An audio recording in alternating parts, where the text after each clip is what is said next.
হরে কৃষ্ণ। রাধে রাধে বন্ধুরা, গিরিধারী গোপাল সোনা চ্যানেলে তোমাদের সবাইকে সুস্বাগতম। তোমরা সবাই কেমন আছো? আশা করি তোমরা সবাই ভালো আছো গোপাল সোনার কৃপায়। আর তোমাদের গোপাল সোনাও অনেক অনেক ভালো আছে। আজকে বৃহস্পতিবার, সকাল থেকেই আজকের ভ্লগটা শুরু করলাম।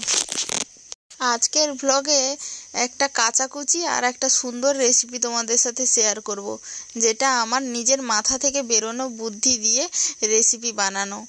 সকালে কাচাকুচির দিন বলতে, কালকে তো জানো শরীর ভালো ছিল না, ভীষ্ম পঞ্চক ব্রত দামোদর ব্রতের পারণের দিন ছিল।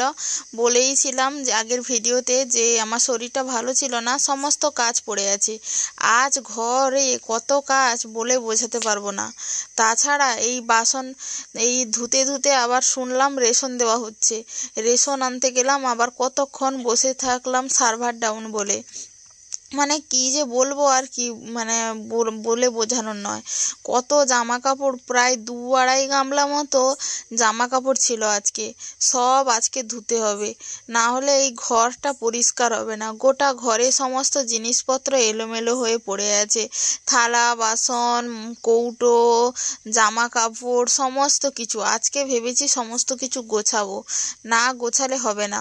ছেলে নিয়ে যতই কষ্ট হোক না কেন, আজকে সব কাজ একসাথে করব। এই ভেবেই আজকে সকাল থেকেই লেগে পড়েছি।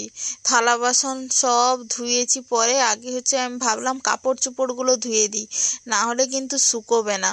আবার এই রেশন দিতে গিয়ে যে এতটা দেরি হবে বুঝতেই পারিনি। তাছাড়া দেরি করে গেলে হতো যদিও, মানে সাইকেল ছিল না বলে দাদাবুর সাইকেলে চলে গেছিলাম। আর না হলে অন্য সময় বাড়িতে কেউ না থাকলে দাদাবু আগে চলে যায়। যখন আমাদের কার্ডটা যখন চলে আসে দেওয়ার সময়, তখন ও আমাকে ফোন করে বলে দেয়, আমি সাইকেল নিয়ে চলে যাই। কিন্তু আজকে সাইকেল ছিল না বলে দাদাবু বলছে চলো আমার সাথে চলো। মানে হয়েই যেত, যে সময় গেছিলাম আর যে সময় জমা পড়েছিল, সার্ভার ডাউন ছিল বলে দেরি করে করে কাজ হচ্ছিল। আর এই জন্যই সমস্ত কিছু দেরি হয়েছে। কি আর করা যাবে, ছেলেকে নিয়েও গেছিলাম সাথে, আর ছেলে ওখানে যা দুষ্টুমি করেছে সে আর বলার নয়। না, আমি তো জামা কাপড় আরও ধুয়েছিলাম, ধুতে ধুতে চলে গেছিলাম তোমার রেশন আনতে। আজকে রেশন দেওয়া হচ্ছিল, আর এতটাই সার্ভার ডাউন ছিল, রেশন আনতে গিয়ে অনেকক্ষণ ওখানে দাঁড়িয়ে থাকতে হয়েছিল। যাই হোক, রেশন তুলে নিয়েছে। এখনও জামা কাপড় 1 গামলা ডোবানোই আছে, যেইটুকু মেলিয়েছিলাম তোমরা দেখেছো, ওইটুকু রেখেই চলে গেছিলাম। তারপরে এসেছি, থালা বাসন তো কোনো কিছুই ধোয়া নেই। সকালকে যেহেতু কোনো কাজ করিনি, তাই অনেক কাজই আজকে পড়ে আছে। অনেক কাজ বলতে অনেকটাই কাজ। এখন বসেছি রান্না করব, কি রান্না করব জানি না, কিছু তো ভালোও লাগছিল না, কি রান্না করব বুঝতেও পারছিলাম না। তারপরে ভাবলাম আজকে একটা নতুন রেসিপি রান্না করি নিজের মতো করে। জানি না কেমন হবে, রাধারানীর কৃপায় ভালো হোক, ভগবান গ্রহণ করুক এই রান্না। তাহলে অবশ্যই ভগবানের এই প্রসাদ অনেকটাই দুর্দান্ত খেতে হবে। চলো তাহলে দেখাই নিজের মতো করে কি রান্নাবান্না আজকে করছি ভগবানের জন্য। এই এখানে ক্যাপসিকাম, আলু আর গাজর ভাজা করছি। আজকে বানাবো কি বলতো, ফ্রাইড রাইস। কিন্তু ফ্রাইড রাইস কোনো নিত্য নতুন জিনিস নয়, নিজের মতো করে। তাহলে কি, এইখানে যে ভাতটা দেখতে পাচ্ছ, এইটা ঘরের চালের যে ভাত, সেই মোটা দানার ভাত। এই ভাত দিয়েই ফ্রাইড রাইসটা রান্না করব। এই ভাতটা রান্না করার সময় আমি এলাচ, দারচিনি, লবঙ্গ দিয়ে কিন্তু সেদ্ধ করেছিলাম। এটাই নিজের মতো। যদিও ফ্রাইড রাইসের চাল সমস্ত কিছুই আনা আছে, কিন্তু ওইগুলো রান্না করব না। হাজব্যান্ডরা বাড়ি আসুক, ও নিয়ে এসে রেখেছিল বিরিয়ানি কিংবা ফ্রাইড রাইস রান্না হবে বলে। যাই হোক, একটা হবে, কিন্তু আমি ইচ্ছে করলো আজকে বাড়ির চাল দিয়ে বানাবো, কেমন হয় দেখি। হ্যাঁ, এটা তুমি, সিদ্ধার্থ প্রভু। চলো তাহলে রান্নাটা করে নিই। ক্যাপসিকাম, আলু আর গাজরগুলো ভাজা হয়ে যেতে মাঝখানে একটু তেলে কাজু কিশমিশ দিয়ে দিয়েছিলাম, ওইগুলো একটু নেড়ে নিয়েছিলাম। প্রায় তো ভাজাভুজি হয়েই গেছে। আর এতেই চালটা চাল নয়, ভাতটা দিয়ে দেবো। মানে ভাতটা যেহেতু ঝরঝরেও আছে, খুন্তি দিয়ে নাড়ানাড়ি করলে তেমন কিছু হবে না। আর এতে যেহেতু একটু চিনি দিয়ে মিশিয়ে দিলে, চিনি যেহেতু দেব, চিনি দিয়ে মিশিয়ে দিলে কিন্তু খুব সুন্দরভাবে কড়াইটাতে মেশানোও হবে, হাঁড়িতে মিশাতেও একটু প্রবলেম হবে, আবার চিনিটা গলতেও সময় লাগবে। চিনিটা যেহেতু গুঁড়ো করা নেই সেই জন্য, তাই কড়াইতে একদম মানে ভাতটা ঢেলে দিয়েছি। আর তাতে হচ্ছে অল্প একটু গরম মশলা গুঁড়ো, চিনি আর একটু হচ্ছে স্বাদ মতো লবণ, এইগুলো দিয়ে সুন্দর করে মাখিয়ে দিয়েছি। বেশ সুন্দরও হয়েছিল, খুব ভালোও লাগছিল। একটু চালটা মোটা, দেখতে কেমন কেমন লাগছে হয়তো। আর শেষে একটু ঘি দিয়েছি, ঘি না দিলে তো ফ্রাইড রাইস একদম অসম্পূর্ণ হয়ে থাকে। 1 চামচ মতো ঘি দিয়ে ভালো করে নাড়িয়ে নামিয়ে নিয়েছি। আজকে হয়তো গোপু সোনারও খুব আনন্দ লাগবে, এত সুন্দর একটা রেসিপি তার মা তার জন্য বানিয়েছে। ফ্রাইড রাইসটা দেখতে কেমন হয়েছে অবশ্যই কিন্তু তোমরা কমেন্ট করে জানিও।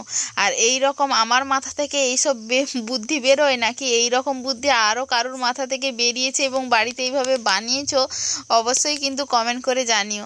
তাহলে জানতে পারবো যে এই রকম বুদ্ধি সত্যি অনেকেরই আছে, নাকি শুধু আমার মাথা থেকেই বেরোলো এই রকম একটা বুদ্ধি। আর ফ্রাইড রাইসের সাথে করেছিলাম আজকে দই বেগুন। মানে আর রান্না করছি দই বেগুন। বাড়িতে টক দই অনেক দিন ধরেই ছিল, তাই ভাবলাম কি বানাবো, একটু দই বেগুন বানাই। সত্যি কথা বলতে দই বেগুন কিংবা দই পটল খেতে কিন্তু বেশ দুর্দান্ত লাগে, ফ্রাইড রাইসের সাথে মনে হয় খুবই ভালো লাগবে। তাই 2টো বেগুন নিয়েছি, মা ছেলের দুজনের হয়ে যাবে, যেহেতু গ্রেভিটা থাকবে গ্রেভি দিয়েই খাওয়া হয়ে যাবে। আর আমার এমনিতে ফ্রাইড রাইসের সাথে বেগুনি খেতে খুব ভালো লাগতো। বেগুনি চপ হয়ে গেলে ফ্রাইড রাইসের সাথে কিন্তু আর কোনো কিছুরই দরকার পড়ে না। খুব সহজেই মা ছেলের জন্য আজকে একটা দুর্দান্ত রেসিপি কিন্তু রান্না করে ফেললাম। মা ছেলে দুজনেই তো প্রসাদ পাবো।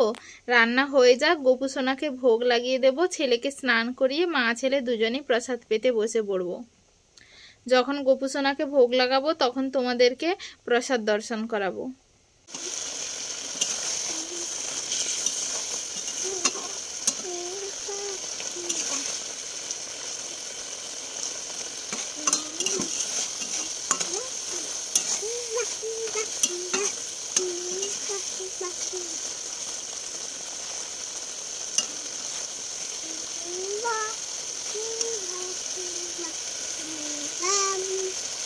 গোপু সোনাকে তো ভোগ লাগিয়ে দিয়েছি, তোমরা গোপু সোনার প্রসাদ দর্শন করো।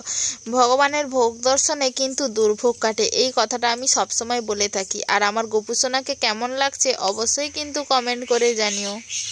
গোপু সোনার জন্য একটা রূপোর চেন বানিয়েছিলাম, একটা লকেটও ছিল, অনেক দিন পরানো হয়নি, আজকে গোপু সোনাকে পরিয়েছি। আবার গোপু সোনা আজকে সোয়েটারও পরেছে কিন্তু।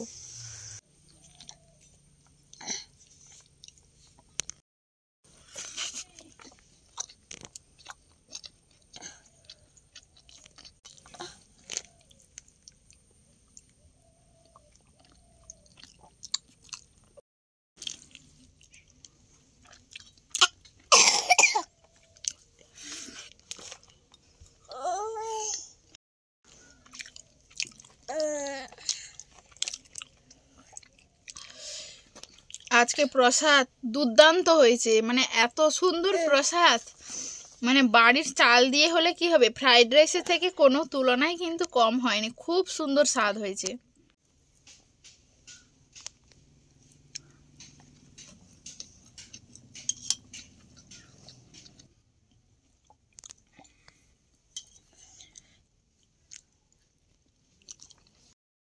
এত সুন্দর যদি প্রসাদ থাকে, বাইরের হিজিবিজি যে সমস্ত আজে বাজে খাবার না সবাই ছেড়ে দেবে।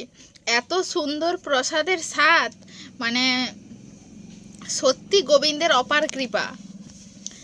আমি এবং আমার ছেলে, মা ছেলে কিন্তু দুজনেই আজকে তৃপ্তি ভরে প্রসাদ পাচ্ছি। দারুণ হয়েছে প্রসাদ। তাই তোমাদেরকেও বলছি, ওই হিজিবিজি খাবার বাদ দিয়ে তোমরাও প্রসাদ খাও, খুব দারুণ টেস্টি প্রসাদ। এই রকম প্রসাদ পেতে হলে গোবিন্দের জন্য রান্না করে গোবিন্দকে ভোগ লাগিয়ে প্রসাদ পেতে হবে কিন্তু, তাহলেই কিন্তু এত সুন্দর সুন্দর প্রসাদ তোমরাও গ্রহণ করতে পারবে। আর যারা পাচ্ছ না আমাদের বাড়িতে চলে আসো, আমি তোমাদেরকে গোবিন্দের প্রসাদ পাওয়াবো। চলো তাহলে প্রসাদগুলো পেয়ে নিই, খাওয়ার সময় কিন্তু কথা বলতে নেই বেশি। হরে কৃষ্ণ।